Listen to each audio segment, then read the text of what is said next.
They are often the first point of contact for patients and visitors to a hospital. Their smiling faces help put us at ease as they guide us through the confusing journey that can be a hospital visit or stay. They are surrogate relatives for lonely patients, helping make their hospital stay more bearable. They bring comfort to families under stress. For hospital administrators, particularly during this battened-down economy, they are heaven sent. They are the hospital volunteers. Rita Jonas sometimes has guilt pangs that she so enjoys volunteering at Health First Holmes Regional Medical Center. "I almost feel a little selfish that I enjoy it so much," said the Satellite Beach resident. Jonas has been part of Holmes Volunteer Corps for more than a quarter of a century.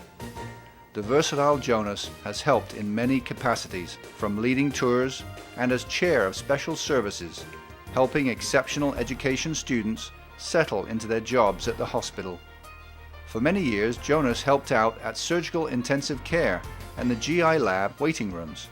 She's done patient visitation and even conducted surgery on the teddy bears brought to the hospital's teddy bear clinic.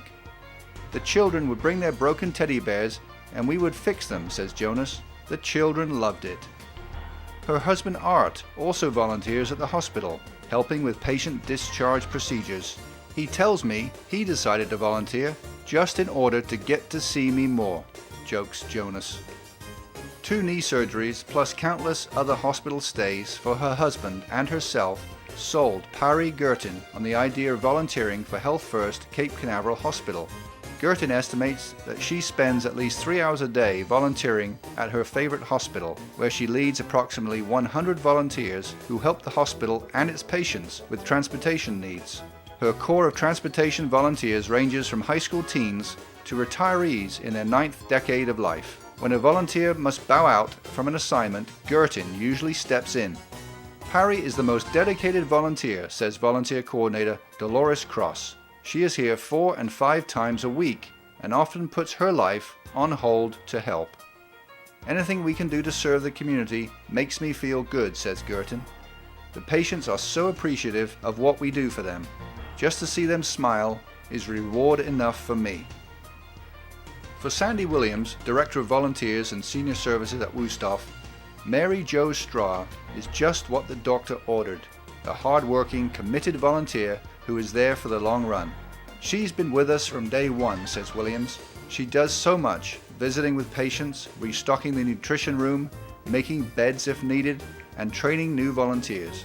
Straw has helped at Wusthof Medical Center, Melbourne, since the hospital opened its doors in 2002. Straw's domain is the 2nd floor medical surgery floor, where she has put in more than 2,000 hours helping. "There are 42 beds and I visit with every one of those patients," says Straw.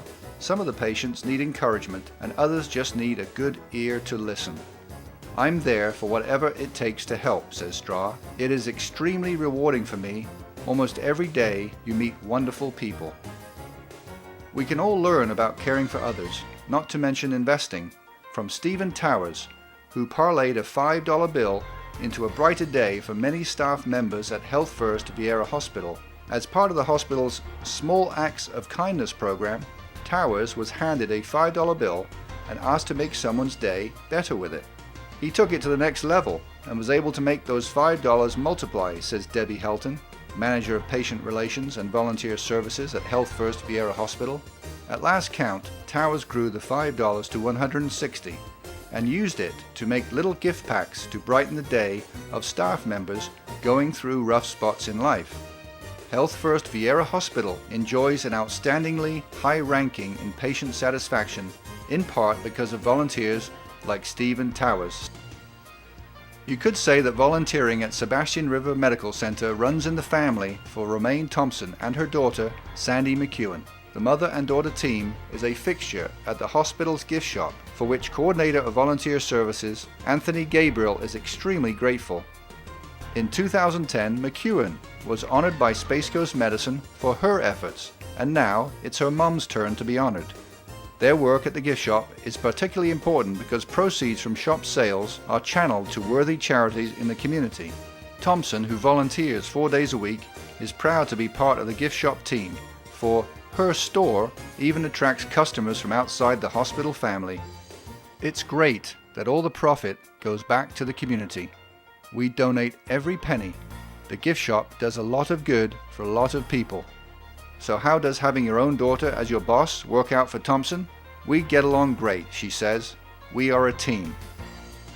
When it comes to volunteering for Health First Palm Bay Hospital, Carol Madden literally walks the walk. As chair of the hospital's 24-hour desk, Madden does plenty of walking as she wheels patients up to their rooms and delivers patient paperwork to labs and to the X-ray department.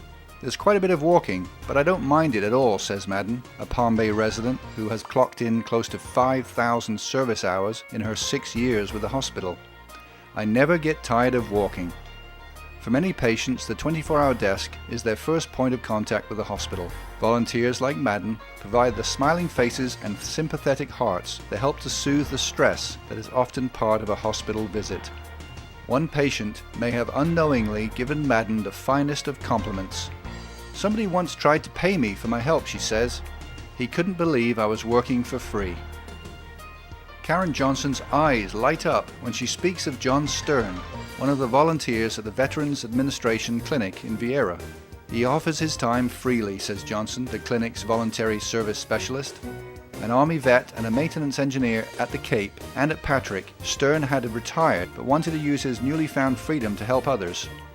Stern must like to drive, because when he discovered the need for volunteer drivers at the VA clinic, he jumped feet first. He's more than a driver, of course. He's a friend to the veterans. Many of these vets are alone and lonely, says Stern. It's my way to give back for all they've done for our country. It keeps me out of mischief, too. Back in the 1970s, Marty Rich was in a hiatus from teaching and looking for a way to make a difference. When she learned of volunteer opportunities at Wusthof Medical Center Rockledge, she knew she had found the right spot. Her love for volunteering at Wusthof has endured 5 decades. The Riches' 2 grown sons have no children, but Marty and William have grandchildren to spare, with the families of the 15 teens they have hosted through their work with Youth for Understanding. As the area coordinator for the group, Rich helps place students throughout Central Florida for a year living with host families. A couple of weeks ago, one of our students from Denmark came back for his 30th reunion with Rockledge High School, says the proud Rich. We've learned so much from them. You should never let a day go by when you're not learning something new. You always learn from other people. You bring a smile to their faces and they make your life brighter. Ladies and gentlemen, we give you the 2012 Central Florida Humanitarian Hospital Volunteers.